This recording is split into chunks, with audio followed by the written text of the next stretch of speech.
Okay. So, Allison is the Policy Education Specialist for Voters Not Politicians and the Voters Not Politicians Education Fund. Allison joined Voters Not Politicians in May 2021 after graduating from the University of Michigan with a master's in transcultural studies and a bachelor's in political science. They began working directly with Voters Not Politicians community mapping program, collaborating with volunteers to help various deep engagement partners across the state in the 2020 redistricting process. And we are very excited to welcome them today to discuss our midterm elections and how to protect them. All right, great. Thank you so much for the introduction, Danny. I am going to share my screen really quickly, and I would say the main crux of the presentation is actually going to be focusing on some of the threats that we are seeing for this year and what tactics that Voters Not Politicians is taking to stop them, and what you all can take to stop them as well. Can folks see my screen? Just do like a thumbs up or. Yeah. Yes. All right, perfect. All right, great. So we can just go ahead and get started with that. So the big thing is we really want to consider what has been or what is really at stake when we think about the midterm elections. Especially in the context of Michigan, we have made a lot of strides in advancing and protecting our voting rights to make elections more secure, modern, and accessible for Michigan voters, and policies that Voters Not Politicians and other pro-democracy groups have worked to pass, like Proposal 18.3, which brought us things like the no excuse absentee voting and the same day voter registration, and Proposal 22.2, which had brought the early voting for 9 days, the permanent absentee ballot list, expanded Dropbox access, and others. These policies have been supported or voted in by an overwhelming amount of Michigan voters, 67% and 61%, respectively. And on top of that, many Michigan voters had taken advantage of these different provisions with just this past 2024 election, 1.2 million Michigan voters voting early and 1.8 million Michigan voters joining the permanent absentee ballot list. We probably have folks on here who helped collect signatures for one or both of these petitions. And we know that we find these all very important because we want to make sure that we have a democracy where as many voters can participate as possible.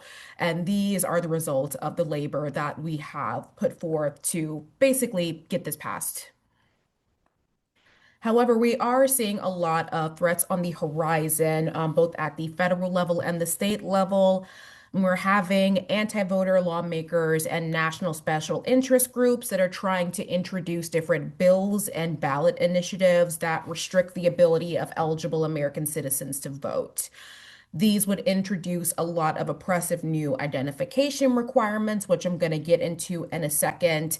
And right now, I know a lot of people may be asking, during these particular things, like with the SAVE Act or with Americans for Citizen Voting, which we'll get into in a minute, why they're happening when it'll very clearly affect voters across political ideologies. Unfortunately, this is both the result of an anti-immigrant fervor sweeping through our communities, as well as the goal of some politicians to want to be able to pick their voters, not the other way around, in order to maintain their power. However, these policies would disproportionately impact a lot of voters who may not have specific documents, such as birth certificates or passports, in order to go and vote. And many of these are historically disenfranchised voting populations, like voters of color, students, the elderly, rural voters, etc. But these bills in question and the petitions in question, like the original SAVE Act, basically would be the ballot initiative by Americans for Citizen Voting and the two bills introduced in the U.S. House, the MEGA Act, Make Elections Great Again Act, and the Securing America, the Save America Act at the federal level. And this would end up undermining millions of Michigan voters. It would require what is known as documentary proof of citizenship, or DPOC, basically any sort of documentation that requires or specifies that a person is a U.S. citizen. That examples of those usually would include something like a birth certificate or a passport or naturalization papers, just some document that says that this person is a U.S. citizen either by birth or by naturalization. But this would create a lot of chaos in Michigan elections for both voters and election workers alike, while blocking eligible Michigan citizens from voting. Now, some of you may or may not have heard about Americans for Citizen Voting, this particular petition that was introduced last spring in Michigan. I won't be going through this entire 100-word summary in depth, but this ballot was introduced by the specific group, Americans for Citizen Voting, and this petition was part of a national effort to get states passing similar petitions requiring documentary proof of citizenship in order to vote or register to vote and to vote in future elections. And so they have been circulating these petitions in Michigan from about the summer till about March. And they supposedly claim that they have about 750,000 signatures that they've submitted to the Michigan Bureau, or it's basically submitted to the state to try to get put on the ballot for this election, November 2026. If this initiative were to pass, it would go in effect on November 2nd, 2027. And what this petition really ends up doing for a lot of voters is that it would be very far reaching, even more so than the 2025 SAVE Act. This would essentially require that every single voter in the voter rolls has to have their citizenship verified by the Secretary of State, trying to use various databases to find documentation that proves, quote unquote, whether or not someone is a citizen. And if they cannot provide those documents, then that person, that voter, regardless of if they've been voting for decades, would have to bring those documents proving their citizenship in person to their clerk's office in order to stay on the voter rolls. And if they do not do that and they come to vote on election day, that could result in them having to vote a provisional ballot, essentially. And the huge concern of this, obviously, being that this could lead to a situation where after the deadline of November 2nd, 2027, starting as early as the elections for that year or even the 2028 elections, you could have hundreds of thousands of voters showing up on election day, not knowing that they had to have their citizenship verified and being forced to vote a provisional ballot and not having their votes counted. This petition would also introduce a lot of criminal penalties towards election officials who try to or allow people to register to vote without providing their proof of citizenship, including a $1,000 fine and or up to 5 years imprisonment. So this is basically one of the threats that we are seeing at the state level, and we are especially concerned as because similar ballot initiatives in other states that try to require or try to uh, basically highlight that only citizens can vote, those usually pass with overwhelming support because on the surface level, it makes sense to, just about every voter that, of course, we only want citizens voting in our elections. However, many voters do not know about the true risks that this petition would provide. Many of them often assume that, oh, this would only mean voter ID, when this would actually mean that you would have to pick up a document like your birth certificate or your passport, or if you don't have these things, you would have to pay for it to have it in time for the elections. So we've done a massive campaign to make sure that folks decline to sign the petition. And if it does end up getting on the ballot, we will also be running a robust vote no campaign. The next petitions are what we're seeing currently at the federal level with the Save America Act and the MEGA Act. These are very similar to the original SAVE Act that was introduced last year, last January. However, both of these bills are very, very similar in that they would require, in order to vote in federal elections, to have to provide documentary proof of citizenship in person. But this would specifically work or be for federal elections. And this could run into a potential issue in which, for Michigan election workers, if one of these bills passes, like the Save America or the MEGA Act, and the Americans for Citizen Voting Act fails, it could actually end up creating a bifurcated system in which um, there have to be two separate ballots for voters who have verified their citizenship and can vote in federal elections, and then those who haven't verified their citizenship and cannot vote in federal elections. We'll actually be looking at a case study of this where in Arizona they had a similar bill passed where it ended up being a two ballot system where some voters can only vote in some races. But on top of that, it would require photo ID for in-person voting as well as for absentee voting specifically. So voters who vote absentee would have to provide a photocopy of their driver's license or their state ID alongside their absentee ballot in order for it to be counted. There is the huge risk of requiring states to turn over their voter registration data to the federal government and requiring the state to have to undergo various ongoing voter roll checks using federal immigration databases. And the huge concern regarding this is that sometimes these systems can very well be out of date, and it could lead to voters who were previously not U.S. citizens, but became naturalized U.S. citizens to be basically taken off the voter rolls because the folks who are running the list have received incorrect information. And similar to some of the other previous petitions, it could allow private parties to sue election officials if they register someone without providing documentary proof of citizenship.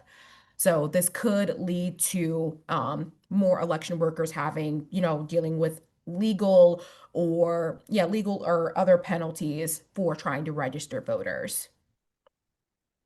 We are still learning about these particular bills, but we know that for the MEGA Act, many of these provisions would not go into effect until after these year's elections.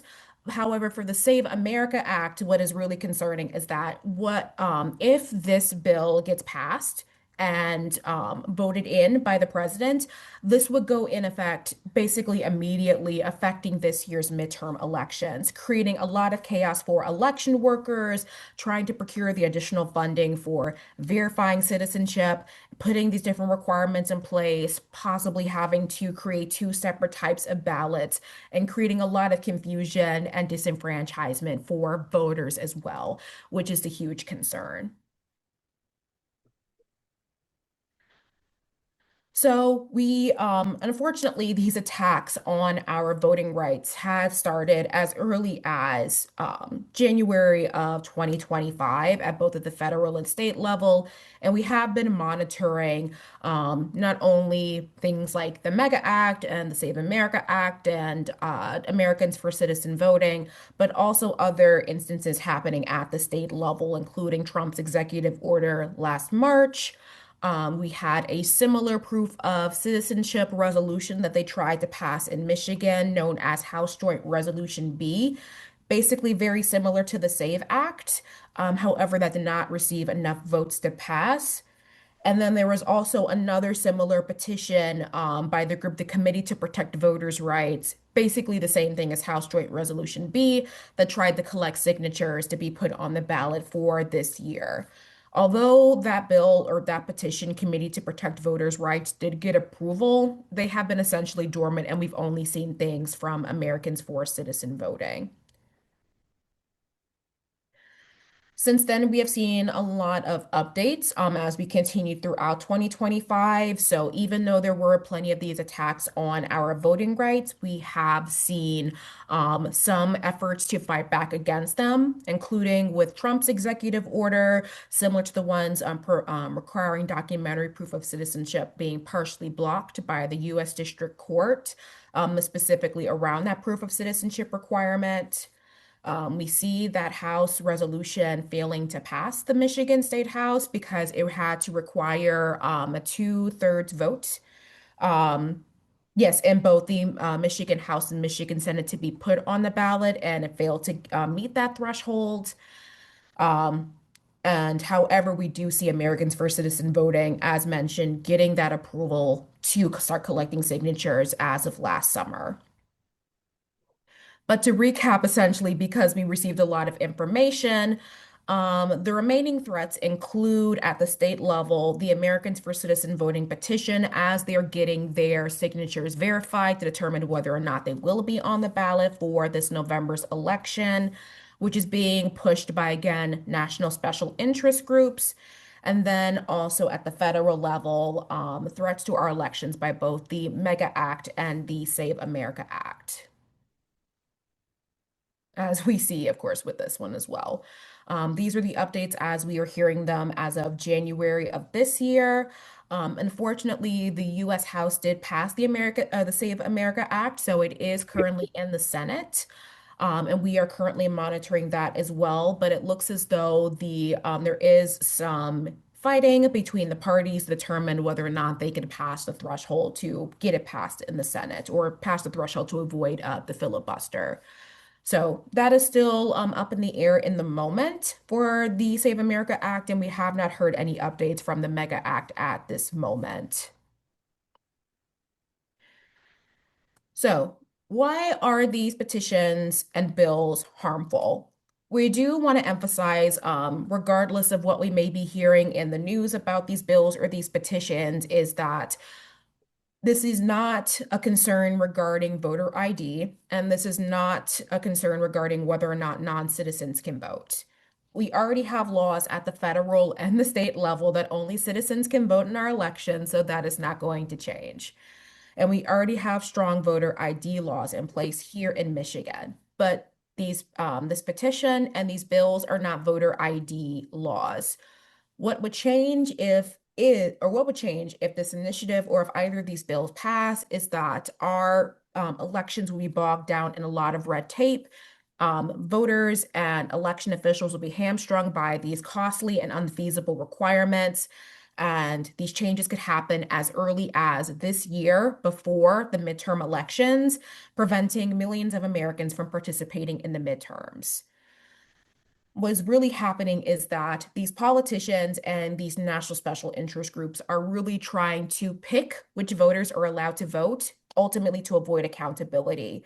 And these politicians know that your votes are determining whether our tax dollars are going towards healthcare or to funding war or towards supporting, supporting voters here at home or other different things. And they really want to make sure that you are taken out of that conversation entirely.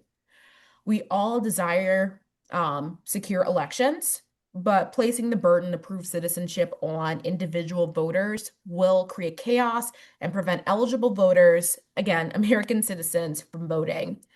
It is not the job of a government to place themselves between voters and the ballot box by instituting basically a modern day poll tax.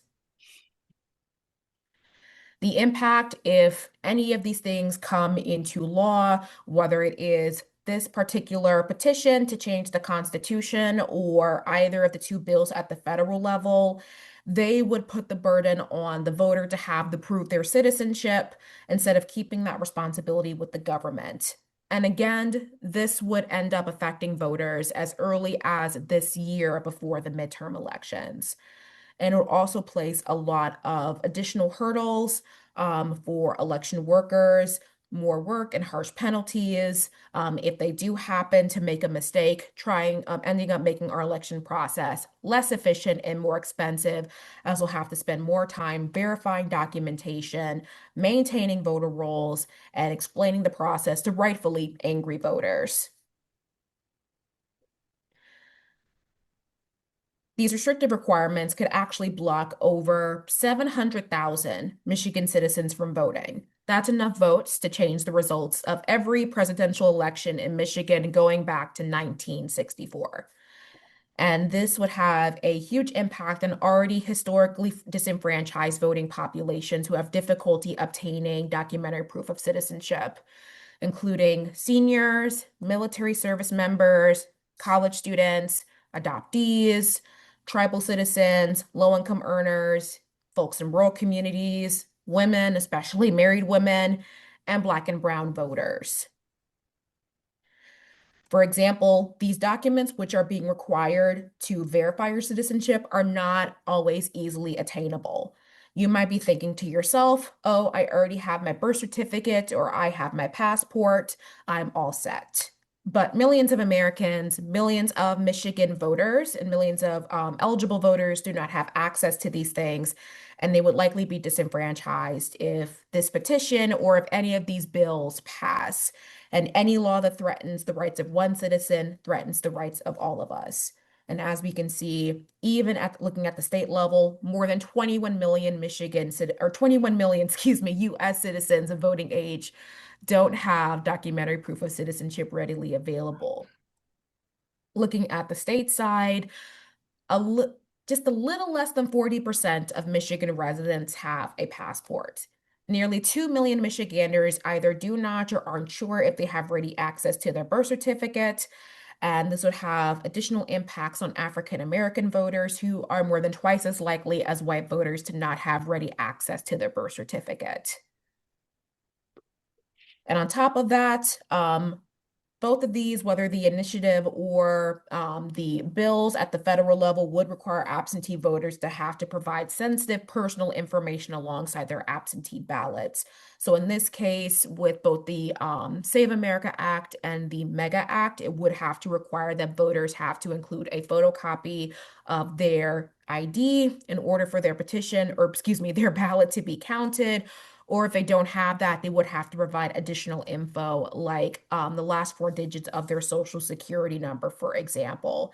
And of course, when you're having this with absentee ballots and the mail being very identifiable as election mail, it could be basically putting voters at a huge risk of identity theft and a huge chilling effect for absentee voting.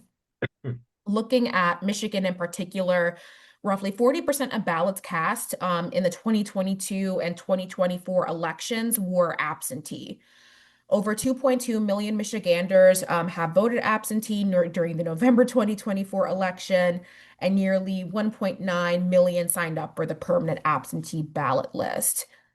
And so in Michigan, we've already made strides in ensuring that absentee voting is as accessible as possible, with no reason absentee, permanent absentee ballot lists, and more prepaid postage, etc. And by requiring the sensitive information have to be included every time somebody votes absentee, voters will be less likely to take advantage of this essential way of voting. Now, as mentioned before, we're going to talk about how in some states they have passed similar bills requiring proof of citizenship to vote. And unfortunately, these have had really harsh impacts on the voters living in those states. One of the bigger examples is Arizona, where they enacted a similar bill in 2013, which require proof of citizenship for new voters to participate in their state elections. So the voters who cannot provide documentary proof of citizenship were put on a quote unquote federal only list, which means they can only vote during federal elections, which affected nearly 35,000 voters. This deeply impacted a lot of already historically disenfranchised voting populations who have difficulty getting these documents, specifically impacting college students, young voters, Native Americans, and the unhoused/homeless populations. And unfortunately, this bill or this policy is still in practice today in Arizona. Now, in Kansas, they also passed a similar bill in 2011 requiring proof of citizenship.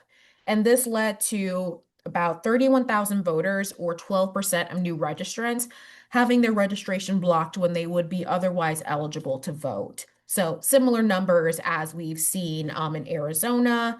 However, in the end, Kansas admitted that this was a bad policy, and federal courts ruled that this was an unconstitutional burden on voting rights, and it hasn't been enforced since 2018. However, we do not want to have a repeat of this and have this type of voter suppression impact any voter in the future. And finally, a more recent example with New Hampshire.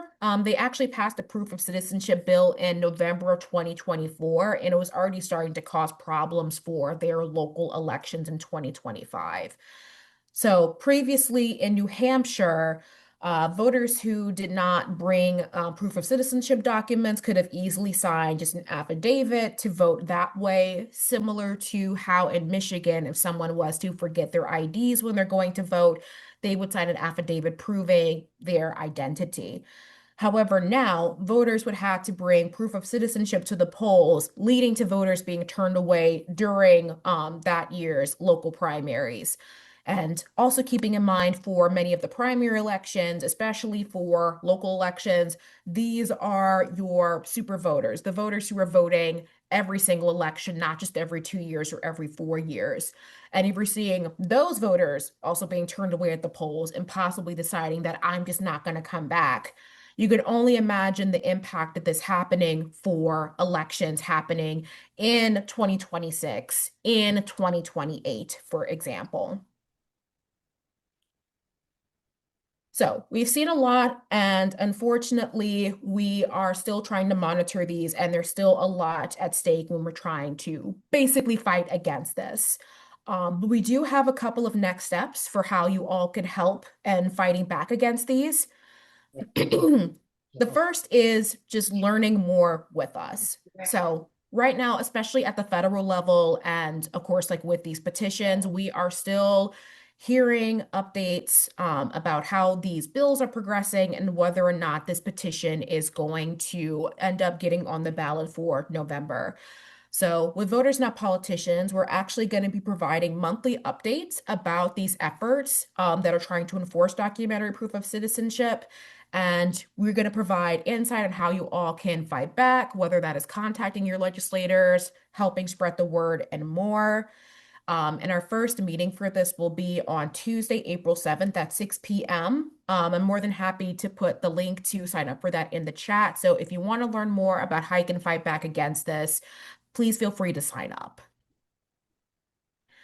I'd say the next thing, specifically at the federal level, and just any other types of bills, I would encourage you to contact all of your representatives and tell them you oppose any attacks on your voting rights. So, MEGA Act, the Save America Act, which is currently in the Senate, or any other bills that come up.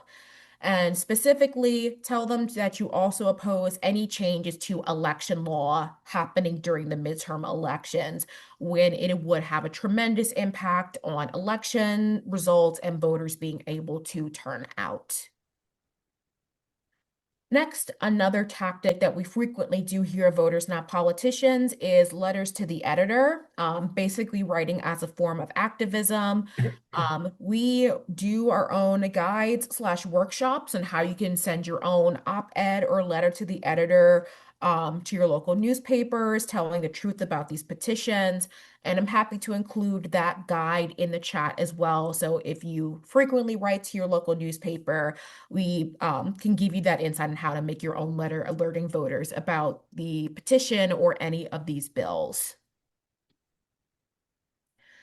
Next, this is a tool that we actually collaborated with Vote Writers. Sosha is a social media tool where you can spread the word about the petitions or these bills and how they'll make it difficult to vote. It is a tool that allows you to record a video highlighting how Americans for Citizen Voting or the MEGA Act or the Save America Act would be harmful to voters, and allows you to directly share it to your social medias, whether it is Twitter, Facebook, Instagram, TikTok, etc. So if any of you happen to use social media, this is a tool that I would encourage you to use as well. And then finally, just making sure that you're spreading the word. Just one of the most important tools is awareness. And once again, unfortunately, a lot of folks are spreading the message that this is just about voter ID when this is clearly farther reaching than that. But I would tell everyone that you know about these harmful bills and these initiatives and how they're trying to stop your voice, and just encourage them to contact their representatives, to highlight why these bills are harmful, and making sure that if it does end up on the ballot, specifically Americans for Citizen Voting, that they do not sign. So that's the main thing in regards to my presentation. We have included a couple of links for you all, just to learn more or get plugged in if you are someone who's interested in getting plugged in with Voters Not Politicians, whether that is helping volunteer with us or learning more about upcoming events. I would not worry about reporting the petitions that was previously there for when the petitioners were out in the field collecting signatures. We wanted to make sure that voters knew what it was before they signed. But you can learn more about these initiatives as well at vnp.vote/save-act, just to get further understanding about these and learn how basically you can fight back. But that is mainly it. I will be on for a bit just to answer some questions, but I appreciate you all listening to this. Thank you so much.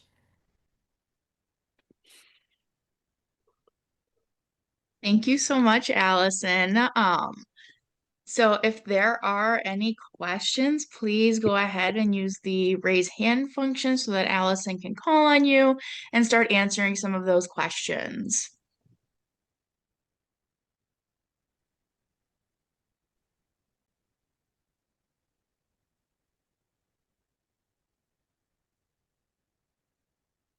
Oh, I see, Dr. Paul. Good morning. I just heard Jocelyn Benson on MSNBC this morning, MS Now, I guess, Mm-hmm. uh, talking to Velchi about these issues. And she again confirmed that it is already illegal for non-citizens to vote. So that shouldn't be an issue at all. And that studies in Michigan, where there have been a lot of uh, data about recounting elections and all have shown that something like 0.000, a whole bunch of zeros of votes were cast by non-citizens. So just a bare handful out of millions and millions of votes. So obviously, our national politicians are lying when they're saying that, implying that non-citizens are voting and that these acts need to be passed so that to make it illegal for them to vote. Mm-hmm. It, I don't know. I guess we're lied to about a lot of things. So, uh, Right. but it just seems to me incredible that there isn't even more of a pushback um, around the country that these things they're saying are totally untrue. Mm-hmm. So I commend you for doing so. But why do you think there's not more of an outcry against what they're saying? That's a good question. I mean, well, when you bring up something along the lines of, we only want citizens voting in our elections, it seems to be very common sense. I mean, most Americans would agree, like when they put similar polls out about only citizens voting or requiring voter ID to vote. And so a lot of the narrative has been spread specifically around that. So I know back when folks were circulating the petitions for Americans for citizen voting, they usually tried to use taglines about how this would just require voter ID without bringing up the proof of citizenship requirement. But, however, the huge concern with these petitions and these bills is that if they were to come into place, your standard driver's license or state ID would not be enough to prove your citizenship, unless you were to get like an enhanced real ID or something like that, which is only available in 5 states, Michigan being one of them, and that's its own fee within itself to get. But it would shock a lot of voters to find out that no, you just can't use your driver's license. You would again have to get out your birth certificate or your passport or your naturalization papers, or if you don't have those things, you have to pay to get those documents, which I was talking to somebody who moved to Michigan from New York, and I think just to get her birth certificate was like $180. Getting a birth certificate, I think altogether would be 165 if you include fees, I believe. So again, that's a huge concern with its in itself being basically a modern day poll tax. But I think a lot of it really is just the narrative has been controlled. A lot of people think, oh, this is a common sense bill, but they don't know the full ramifications of it. So that's why we need to spread the word about how this would be especially harmful. And even doing storytelling is going to be super important. talk about how it could be difficult for you to get these additional documents. Maybe you're someone who is adopted and, trying to get something like that might be additionally costly, or how you might be not you specifically, but how maybe someone is a rural voter and driving, hours to get to the clerk's office to deliver these documents is going to be very difficult. Or what if you're a college student? That storytelling can really help make a difference. I see Carl and then Kat. Okay. Can you hear me? Yes. Okay. Yeah, I wanted to ask, why don't you ever mention political parties? Because the way you present things, it's always like, well, these politicians are doing all these bad things against the voters, but actually Democratic Party politicians are not doing these things generally. Democratic Party politicians generally want to expand voting rights. Mm, Uh, and these attempts to suppress the vote are all coming from Republicans. mm. I guess I would just clarify, and apologies for any confusion. Voters Not Politicians, we are a nonpartisan political group. So, I mean, we do recognize that unfortunately a lot of these attacks are coming from a lot of Republican politicians and more specifically the Trump administration. But we do want to be clear that I guess if we are seeing whether it is attacks directly on our voting rights or if we're seeing just a not of enough protection from other parties to protect our voting rights, we will still call it out. But we do recognize that it is unfortunately by the Trump administration and allies of Trump, as well as a lot of Republican politicians. But we usually use like a more nonpartisan scope when we talk about these things. Um, See Kat and then Dave. Thanks, Allison. Allison, I just want to share with you that I really thought that you have given a very complete timeline and comprehensive understanding of just exactly what we're facing.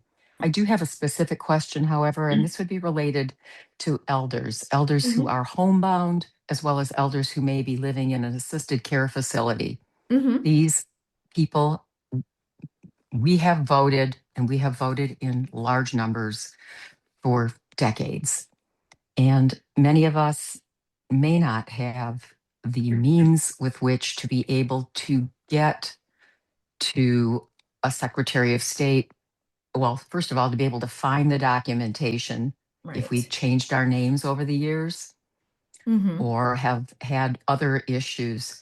What I am wondering is, what can we do, our group here today? What might we be able to do? Do you have a white paper, a set of bullet points that would be able to give us just something that we could walk in and either create create a meme for social media or to speak to people? Does voters not politicians have something like that? Because there's no way I'm going to sit down and be able to talk to somebody like you Hmm. just did with a PowerPoint for a good half hour, 40 minutes, and answer questions to the extent that you can. But I can give some information, but I don't want it to be inaccurate. And thanks again. Of course. A good question. So I believe we do have a couple of sets of talking points for some of our volunteers. I can check through some of our files and see if we have something, and I can throw that in the chat, or you're more than welcome to also just email me afterwards. Will do. Just in case, I'm gonna throw my email in the chat, which is Thank going you. to be just my first name, Allison at votersnotpoliticians.com. So if I don't get it to you today, you're more than welcome to reach out to me and I can get that to you at some point next week. But we should have like list of like talking points on depending on whichever audiences you're talking to about Right. this. All right. I see Dave and then Connie. Thank you. It was a great presentation. I have a friend who's struggling with alcohol, Mm-hmm. and he comes from a very affluent background. Uh, and he's in the last 5 years moved sometimes in Detroit, which is Wayne County, sometimes in Warren, which is Macomb County. He's been all over the place, but he cares. And I know he doesn't have any documentation at all.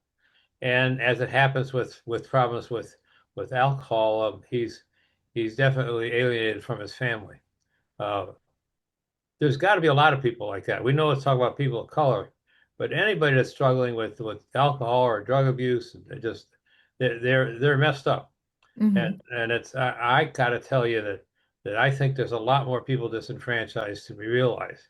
Right. Some of the people I know that don't vote are really afraid to try to vote. I mean, and it's in the black community, but it's in the white community too, and it's there because people don't know and they think they're bad people. Put it that way, and they're good citizens. They might have gotten in trouble once, but they're absolutely outside of this world, and that shouldn't be the way it is. And we should encourage people to be part of it. I know when I started working the polls or volunteered at the polls and then worked once at the polls, um, I felt extremely good just doing it. So I thank you for what you're doing. Great. Well, thank you. And then Connie, I'm sorry, unless you had something else, Dave. Okay, I heard you give during one of the slides an extensive list of particular groups of people who would be affected by these actions. Would you repeat that list? And I ask that because as we speak to particular segments of the population, I want to be able to make sure that I'm speaking directly to them, not generally about it. For example, if I'm at a senior center, I want to be able to say, for seniors, this means, etc. Right. It might have been in the speaker's notes. So let me see. Like I know, for example, with the, wait, was it? Because I captured some of them, adoptees, seniors, Native Americans, Black and brown people, military, married women, but you were going so fast I couldn't catch it all. My apologies. That's okay. I think it was in the speaker's notes, Mm, but essentially, yeah, you were right on the money with that. So it would affect, of course, a lot of seniors and disabled voters, basically a lot of voters who happen to vote absentee, for instance, because some of these bills, especially at the federal level, would also have a tax on mail-in voting. Military service members, considering that, they have to get these it would have to require that these documents be given in person to like their clerk's office, which is going to be especially difficult if you are at a military right. base or overseas. College students, because what if they're going to college and they don't have these documents on them, especially if they're going to college, say, out of state or even just super far away. Adoptees who are trying to get additional documentation, like their birth records, for example. You have a lot of tribal citizens. I know in one state, it might have been in one of the Dakotas, for example, where it was specifically, I think the bill was around like for voter IDs, you couldn't use a PO box as an address, which on the many reservations, many Native Americans used a PO box because it did not have a physical, I guess, standard address. So that affected their abilities to be able to cast a ballot or to register to vote. Um, so in the case for Michigan, I mean, there are some tribal IDs that would be accepted, but getting something like a birth certificate or a passport could be a lot more difficult. Um, Low income earners, of course, like considering the costs of having to get these new documents if you have to get them replaced. Again, that could be, upwards of $160 just for Michigan to get a passport, not including if you have to get documents from another state. um, Folks in rural communities having to drive out to their clerk's office to deliver these documents or show them in person. Um, there was the huge concern with the original SAVE Act for folks, especially married women or transgender individuals who change their names and their legal name doesn't match the name on their birth certificate. What would they do? Now, with some of these bills and provisions, they usually have, some of them have included a factor or a stipulation that if they have changed their name, like legally, they can provide additional documentation, like a marriage license or a court order that they change their name. But again, that's another legal document that you have to procure alongside your birth certificate to share in person. So that's more hoops. And then, uh, Black and brown voters in particular who may be less likely to have these particular documentation, like birth certificate, passports, etc., if that helps. That does. Thank you so much. Of course. Great presentation. Thank you. Um, I don't see any other hands raised. I'll still be on just in case, but once again, if anybody wants to contact me afterwards, that is my email address. And I appreciate you all for letting me hop on this morning. Randy has a question. Oh, sorry. Yes, Randy? Yeah, this is, it seems like to me, and you mentioned anyway, that this isn't a major attack on women who are more than 50% of the voters. And that should be, I'm sure that there are women's groups that are raising that issue up so that they're educating women about how this is an attack on their power, their voting rights. Right. I think that all the So groups names. that are being attacked under this bill, whether you're African American or whether you're an LGBT person, or whether you're an older person like a number of us, there's got to be, and your strategy with the voters, not politicians, would be to mobilize people from all of these groups to say, hey, look, these bills are going to disenfranchise the people that you're fighting for. Am I on the right track with that? I would say so. I know last year with the huge concern regarding the Other Save Act, we actually trained a lot of our volunteers to give similar presentations like these to groups. So we held trainings like this as well as our own set of field trainings. So specifically in the case of Americans for Citizen Voting, we wanted to make sure that volunteers and folks knew if they saw somebody circulating petitions out at, say, in front of a grocery store at a festival, what could you say to passing by voters to alert them about the actual petition so they would not sign? Because unfortunately, in Michigan, it is legal for people to lie about the petitions. So folks may have been hearing about Americans for Citizen Voting and thinking, oh, this is just about requiring photo ID or just getting free voter ID. And so we supplied them with the tools to basically alert us where they might be spotted, say at, I don't know, such and such art fair, and we can get someone there with flyers and things to talk to voters. So we did do a lot of these presentations with other groups, and some of us have been doing even resolutions with some city councils to write resolutions against petitions and bills that would require documentary proof of citizenship. Um, One of the recent ones we had the resolution be put in front of the Wayne County Board of Commissioners.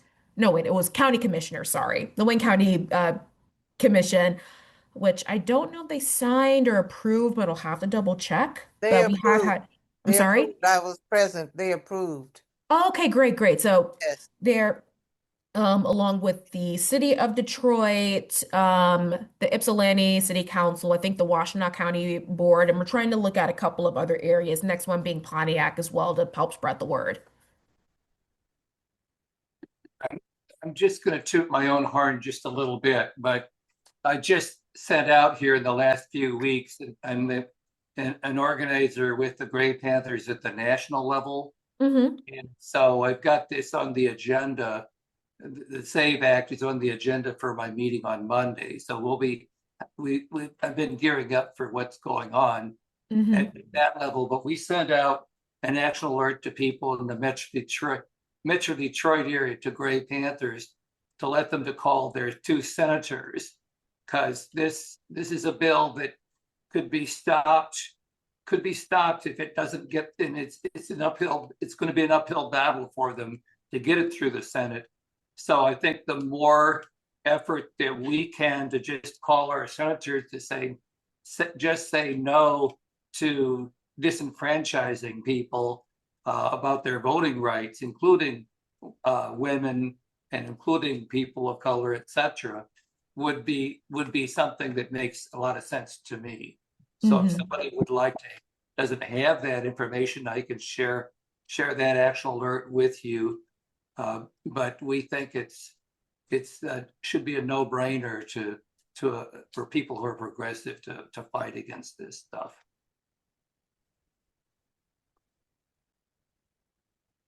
All right, great. It's great to hear at the federal level. I see Chester, then Dave. I was wondering, how's the verification of the petition going on? Is there any indications about how it's coming? Not as of yet. I can check with the team and see if there's any updates, but they did just like submit the petitions at like around the beginning of March, so it might still be kind of early on or take a couple of weeks before we hear anything. Okay, But thank some you. of our team members will be, I think they're also going to try to be a part of the process to also look and verify signatures if possible or flag if there's any issues. Okay, thank you. Mm-hmm. And yep, Dave? Well, you commented earlier. That's what reminded me. The petition people. I've ran across. I walk at Macomb Mall, and twice I ran into paid petition signers that were absolutely lying about what the voters' requirement was. Oh, it's just the same as everybody else. It just verifies it, and they even say it's just like the law we have in Michigan. Well, it isn't just like the law in Michigan. Again, Right. and it's there. But the reality, what you said is you got to be careful. And if we have time, if we're out in public, if we're someplace and somebody's got asked people to sign petitions, inquire. I mean, I like a hassle, so I get in the way, and I've stopped. I've say probably 4 or 5 people from signing that terrible petition that they said is normal. It's not normal at all. It's extreme. Right. Thank you. So I would say with any petitions, I encourage you all, there's the 100-word summary at the top. Always read that. And if you want to actually read the full petition, they are required to allow you to read the full petition. So before anything, I would encourage you all to take a look at that and just ask questions. Even when we circulate our own petitions, we encourage you, read it, ask questions. Let us, know if you have any questions or concerns.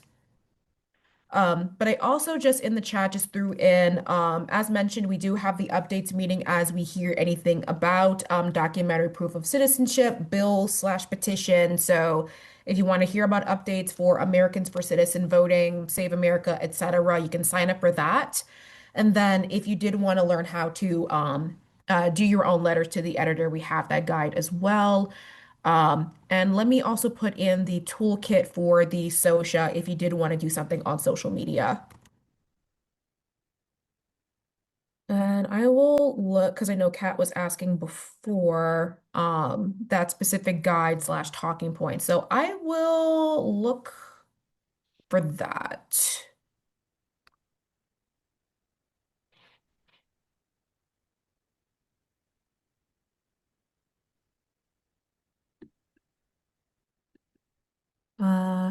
It doesn't seem like there are any other questions at the moment, but I do appreciate you all for having me on. And I guess I'll be in the background for a little bit, see if I can find that link. But if you have any questions later on, feel free to shoot me an email. Thank you so much. Oh, and Kevin's here. Oh, Brandy.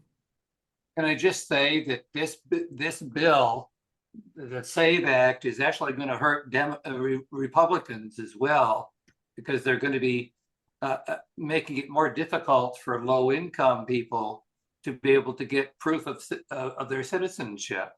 So in Alabama and places that they think that Republicans think that somehow they're going to be able to win on this bill, they're actually disenfranchising conservative people, not just people who might be more progressive side. So I just thought I should say that. Mm-hmm. It hurts everybody basically, except for the wealthy. It would hurt voters on both sides of the aisle, most definitely. So it could, some Republicans trying to pass this, it could bite them in the butt later on. But the most important thing is that we want to make sure, regardless of political affiliation, that if you are eligible to vote, you should be able to vote.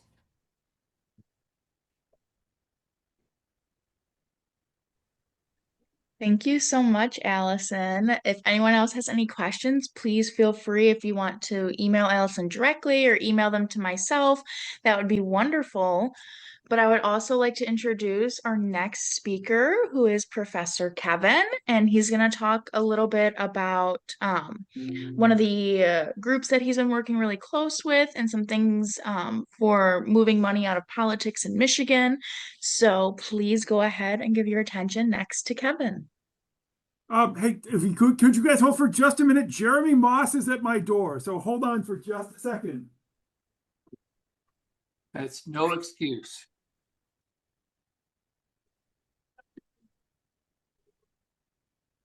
You should invite Jeremy on our meeting call too.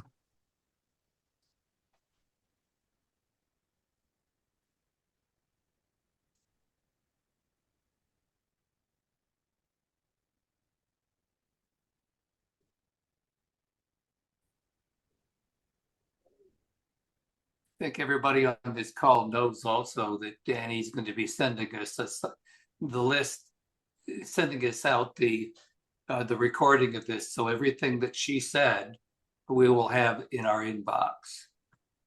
So thank you, Danny, for that. Yep, and I will also make sure to include the links from them as well, so that all of those resources are accessible, that they shared in our chat.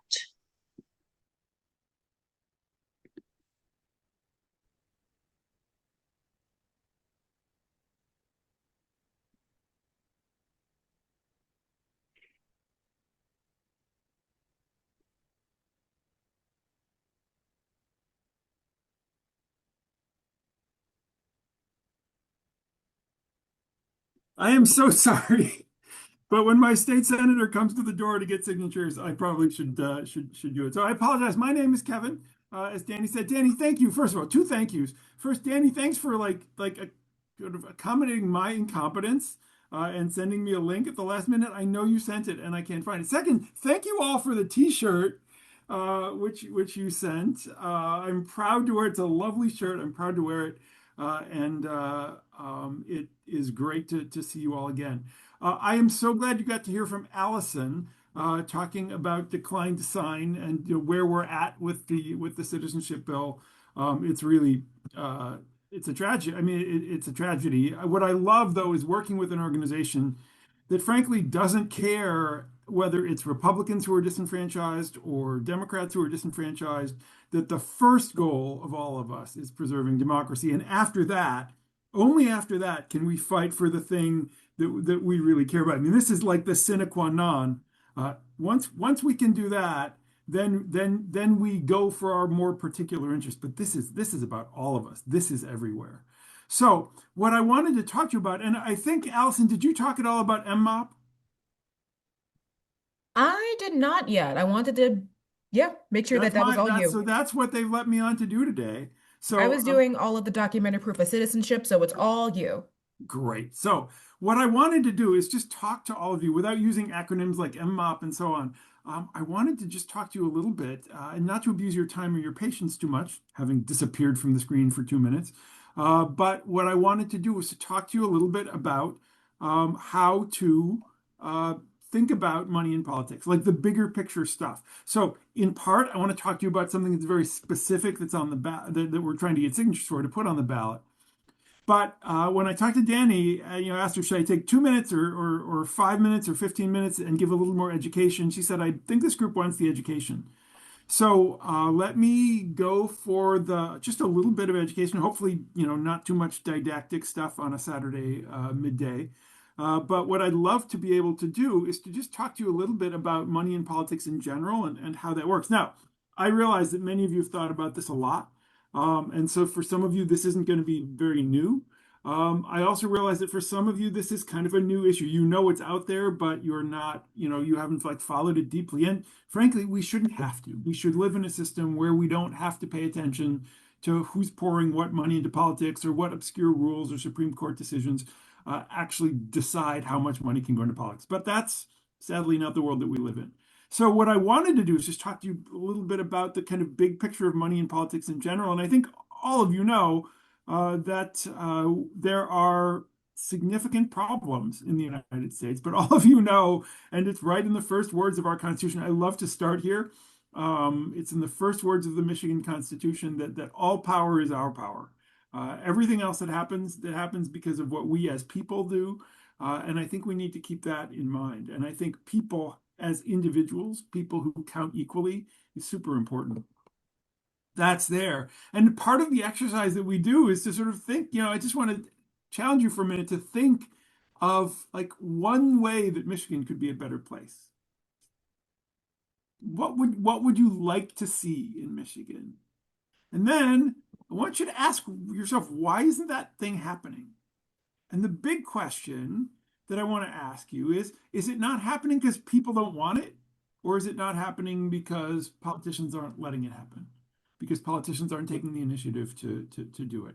I mean, those are really big questions. And I think when we look at it, most of the things, and we've done a series of focus groups around the state with voters, not politicians, most of the things that people want. They want cleaner water and air. They want access to housing. They want transit. They want a variety of different things. They want a sense of security and a sense of meaning. Those things are not things that are, a minor group wants and that most people don't. Like, it's not the voters who are stopping that better Michigan. Even when things involve taxes and so on, most people are willing to pay a reasonable amount in taxes for the things that make their lives better. So what's blocking it clearly is on that other side. And so, normally we think of this kind of relationship between voters and politicians. Politicians have to listen to voters because otherwise they don't get reelected. But money comes into play. And what we really get is a question where politicians are listening much less to the voters. They're much less afraid of the threat of us not voting for them than they are of the threat of the other side pouring in millions of dollars into their campaigns and keeping them from being reelected. So they're more dependent on the people who are funding their campaigns than the people who are actually voting in those campaigns. There's a really complicated set of interactions between people with money and politicians. A lot of this is illegal. So there are rules on the books in Michigan for what counts as bribery, which involves, it's any person who shall corruptly give, offer, or promise a public officer either before or after that person to be qualified to take their seat. Any gift, gratuity, money, or property or valuable thing, the intent or purpose of which is to influence the act, vote, opinion, and decision of judgment on such public affairs. That is the definition, the legal definition of bribery. And the first question is, in Michigan, for directly, how would we even know that this is happening? And quite frankly, one of the problems in Michigan that we've tried to fight, but even with a Democratic majority in the House and the Senate and a governor, have not been able to get things moving on freedom of information, on robust financial disclosure, on conflict of interest rules. All of this is waiting out there for us to do something about it. But even if we knew, even if we got all of those things solved, we wouldn't be able to actually do anything about it, not because of what we do at the state level. So even if we got Michigan from being 50th to somewhere, higher up on the do we know that there's influence going on? Even if we got that right, we couldn't do much about it because campaigns are an independent vector for the wealthy to be involved in politics. And so we have this kind of situation where very wealthy people donate money to politicians' campaigns. Those politicians allege that they're not influenced by the money. That's hard to believe, I think, for most of us. And so we get into a situation where an alternate way of shaping how those people get elected is through that electoral route. And there, all of the bribery stuff is pretty much gone. Like, there's not a lot of restrictions on this. And that's actually sort of what I wanted to talk to you about a little bit, because there are some sort of confusing terms and some confusing ideas when we think about money in politics. First thing, I think you all probably know this, but it's striking to see it in numbers, is that the contributions from groups, from organizations, dark money groups, so we'll talk about what dark money is, that those things have risen dramatically. So the amount of money coming from people who we don't know who it is on a kind of exponential curve going up. And in general, the amount of those kinds of donations, the amount of spending on elections in general in the United States has risen dramatically. I mean, if you look at that, every election cycle, the amount spent is actually equal to the two previous election cycles. And that's an exponential curve. I mean, that's the kind of thing that gets you going vertically. So these things are rising dramatically. And though it may seem like, politics is expensive, like $4.6 billion is expensive, there is so much more money out there that could be going into politics that unless we do something about it, we could get inundated. And it's just worth pointing out that that $4.6 billion is pocket change just when you look at the wealth of 8 people who were standing behind the President of the United States in the Capitol on Inauguration Day. I mean, those folks are together worth about $1 trillion, a little more actually. $4.6 billion is a rounding error. It's pocket change for those folks. There is so much money out there in so few hands. I mean, this is the big thing that's shaping the world that we live in at the moment. And so unless something is done about regulating the amount that people can throw into those political situations, I think it starts to look even darker than it is at the moment. So when we think about election campaign spending, putting limits on this, I mean, one of the important things to know is that there are a couple of different vectors, and there are actually a couple of different ways of regulating this. So we've got these situations of donors who can give directly to candidates, donors who can give directly to campaigns, and then candidates who give to campaigns. So we've got that kind of three different ways of making this happen. What we've seen in the past is a series of waves in the United States of efforts to regulate campaign finance spending. Really, the first efforts began after the Civil War.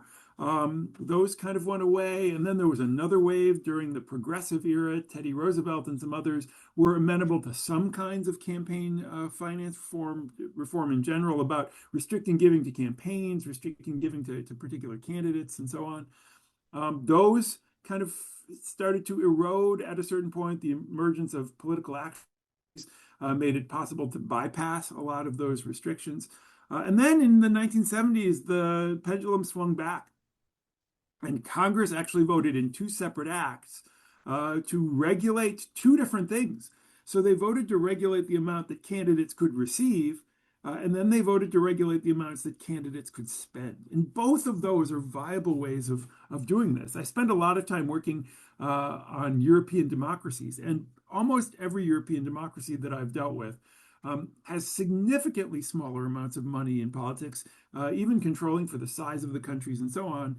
Much cheaper campaigns, much more regulated campaigns, and most of them regulate both how much candidates can receive and how much candidates can spend. And in 1971 through 74, Congress tried to do both of those things. And as you probably know, in the 1970s, especially in 1976 in particular, the Supreme Court got rid of one of those ways of restricting it. So we talk a lot about Citizens United as a decision, but in some ways the more momentous decision was a decision in 1976 called Buckley versus Vallejo. I'm sure some of you have heard of it. Some of you may remember it. We didn't necessarily see the enormous consequences of this until later. But Buckley versus Vallejo basically removed any attempts at restricting that question in the United States, the question of how much candidates could spend. They basically said money equals speech, and that if you can put money into it, whether it's your own money or someone else's money, then you can spend whatever you want. Most countries don't do that. Most countries say, no, actually, you can only spend a certain limited amount because money isn't the same thing as free speech, not in the United States. So one of the 2 ways that the United States could regulate how much is spent in campaigns would be to simply regulate that outflow. But the court at the moment has said no to that. And, I think as we look to the long run, it's important to think about getting rid of Citizens United.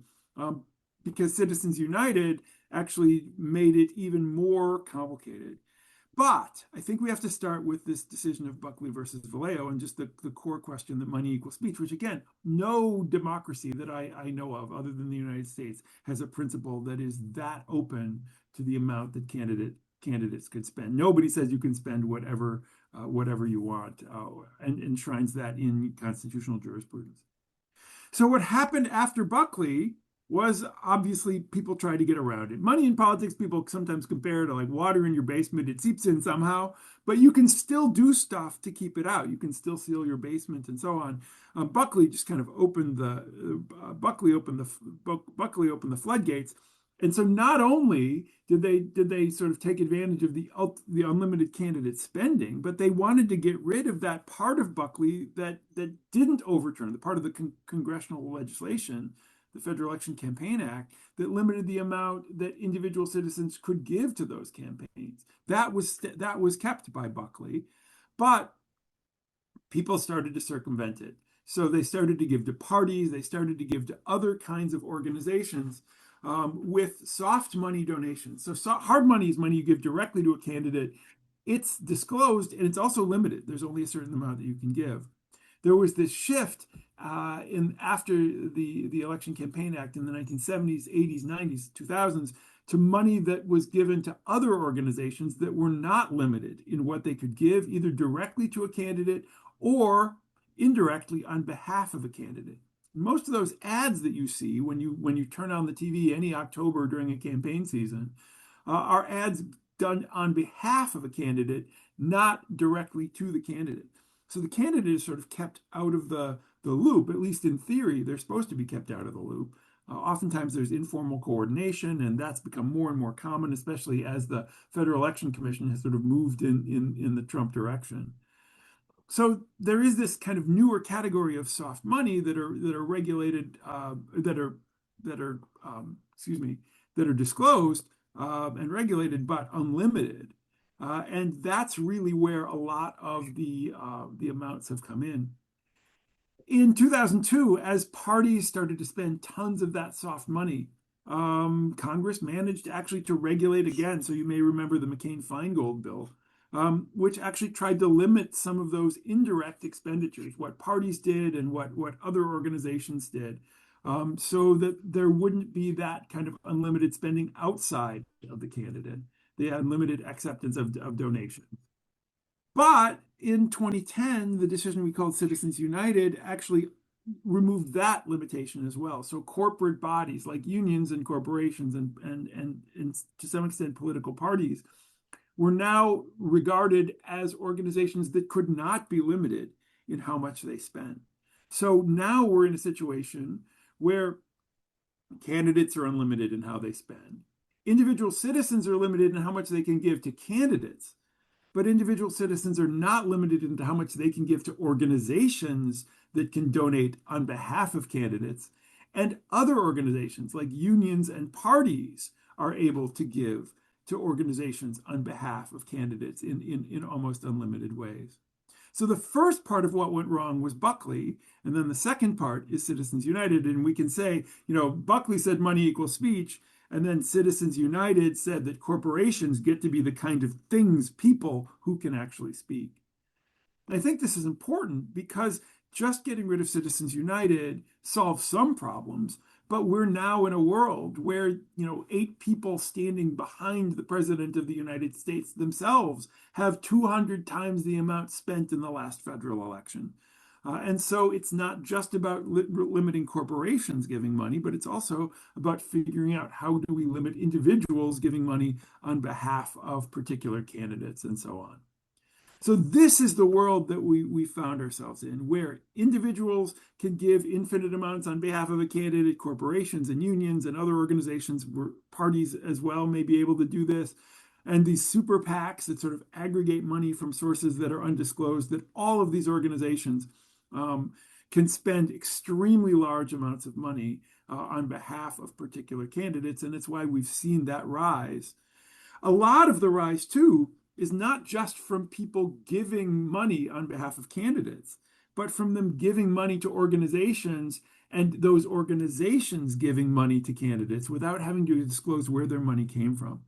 So there is a kind of theory that, if somebody supports a candidate and you see lots of money coming from a corporation or an individual to a candidate, that maybe people will get wise and they'll say, that's not a candidate I want to vote for.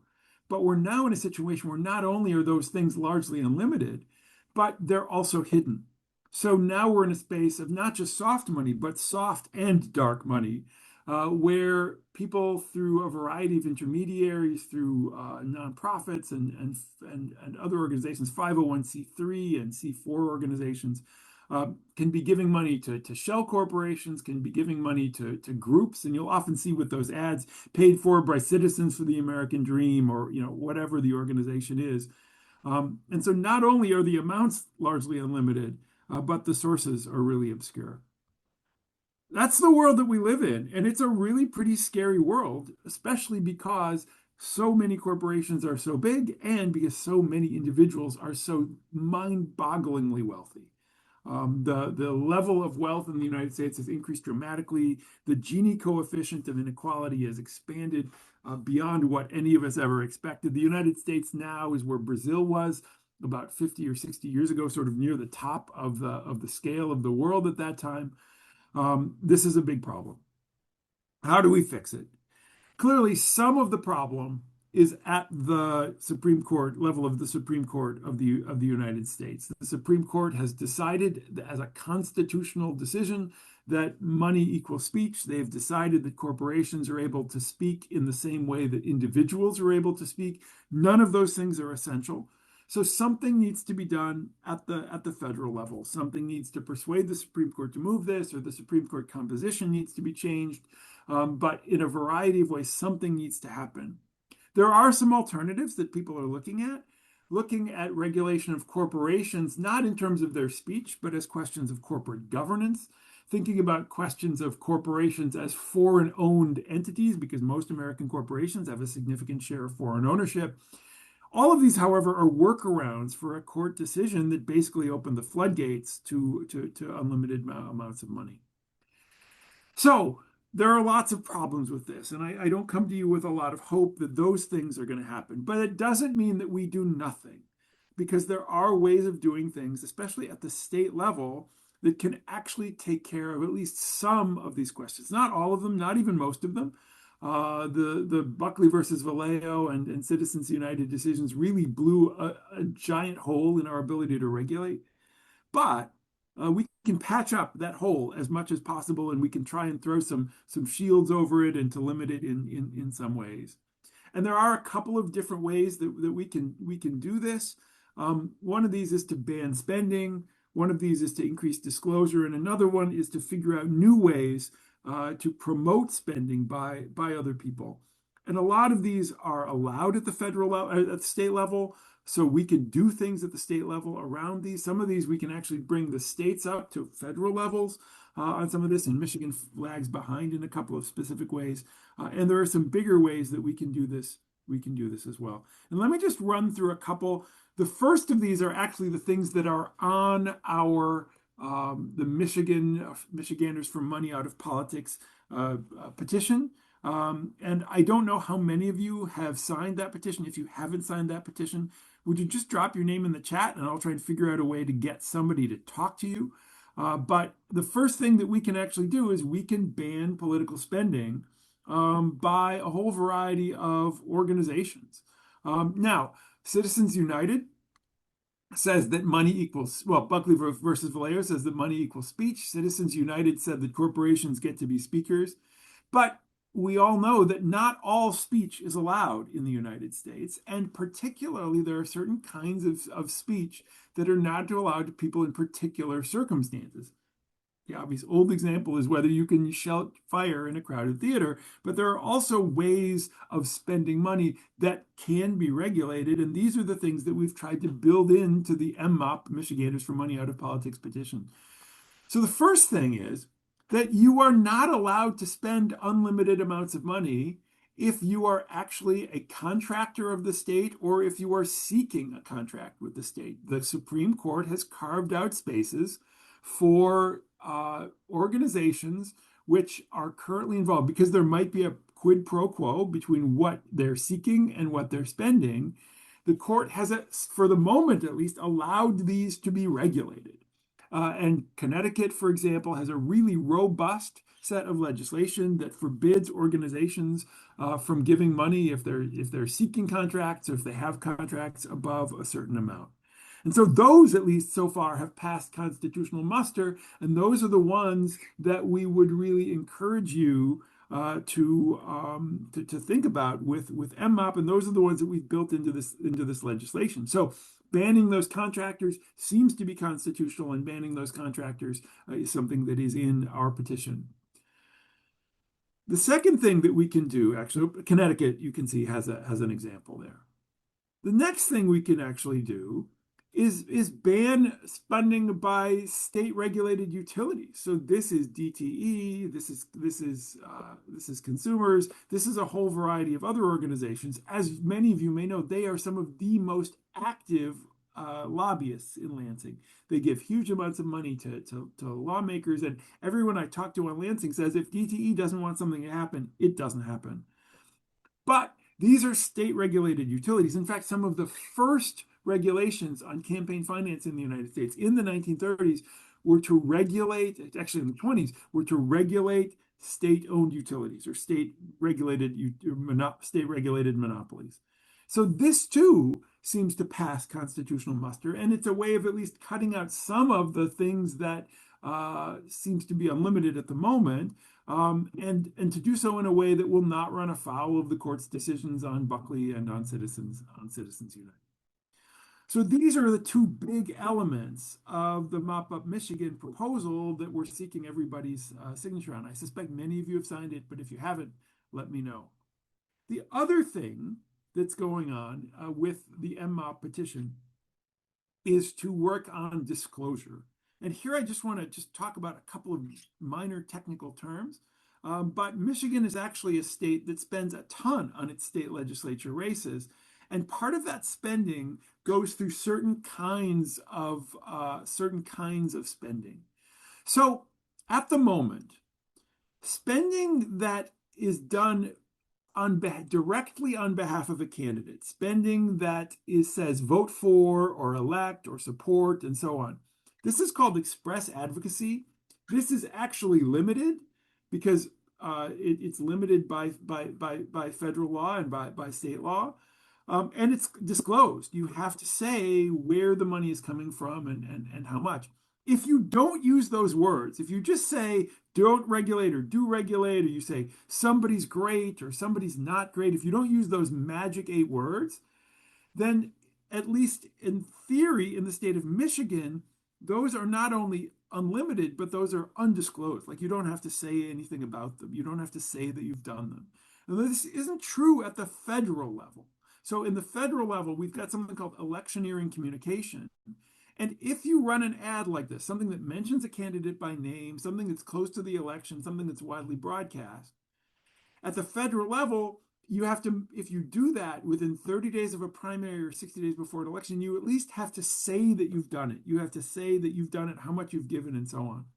In Michigan, there are no limits. In Michigan, that we really have the Wild West, and those kinds of ads are completely unlimited and undisclosed. And so the last element of the MMOP petition, of the proposal, along with banning contributions by contractors or would-be contractors, by state-regulated monopolies, is to actually regulate those issue ads so to bring them up to the federal level, so that if you're going to run an ad near a campaign on behalf of a candidate, you got to say who you are, and you got to say that you've given that money. So I realize that doesn't solve everything, but frankly, in Michigan, DTE and the big lobbyists, places like Microsoft and Blue Cross Blue Shield and so on, are so dominant in the legislature that even cutting those things out, regulating those, is going to have a substantial effect on the operation of our state legislature. And that's really why we want to encourage all of you to think about doing it. That's really all I wanted to do. I hope I kind of rushed through it a little bit, so I hope it wasn't too fast, and I'm glad to talk more about it. But we are in a money and politics quandary in the United States. It is really a serious problem. And anything we can do about it in the state of Michigan, anything that we can do about it will help our own politics and will help send a signal nationally that could help us actually reduce that amount. So toward that end, I want to ask you, if you haven't signed it, I'd like to figure out how to get a petition you to sign. But what I'd really like is to have any of you volunteer to do some signature gathering. I've been trying to do, I'm not really good at this, but I've been doing as much signature gathering as I can. I make sure that every event I go to, I take my signature sheets, family events, other events. And so if you would be interested, even interested in talking about how to become a signature gatherer, if you could leave your name in the chat on that, I would really appreciate it. We have about 2 months, just a little under 2 months to gather all of these signatures. So middle of May is going to be our deadline for gathering those signatures. We are on the way, and actually the signature gathering is accelerating. Bunch of bad months because of cold, but now, at least looking out the window, it seems like it's not horrible. So it's now kind of thinkable in Michigan to be out gathering signatures and figuring out how to do it. So if you do have the time and energy, I would really encourage you to do it. It is something that will make a difference in the state of Michigan, and symbolically, by doing what we do, make a difference nationwide. So I thank you for your patience. I hope I didn't go on too long, and I would love to hear any feedback or thoughts you've got. Thank you so much, Kevin. We really I went appreciate you way over sharing my this time. I'm so information. sorry. That's okay. Our group was very engaged and really wanted to hear you, so I wasn't going to stop you while, everyone was trying to learn from you. Got it. So any thoughts? Any questions? Yes, Dave. I absolutely agree with everything you said, but there's a bigger problem to me. Almost assuredly. In last year, the amount of billionaires in this country increased by 10%. We have now over 900 billionaires in this country, and the middle class is getting smaller, and the poor are getting, the least of us are getting leaster. Yep. There's a fundamental problem in our democracy that goes beyond what you're saying, and absolutely that would help. But when are we going to address the issue of opportunities for people? Yeah. I mean, this is fundamental. I really think, and I think we're starting to see it. I think we're starting to see in groups like yours. I work a lot with students at Wayne, and overwhelmingly, I see just a deep frustration. A lot of that, doesn't have any outlet or anywhere to go. But I really do see people starting to take a look at this. I mean, in some ways, they pulled the mask off in the last couple of years. Not that the mask was ever very opaque, but the last 4 years, I think we can see exactly where this is going. And you're right, the billionaire class has gotten bigger. They've gotten more aggressive. They've really taken control of the mechanisms of government.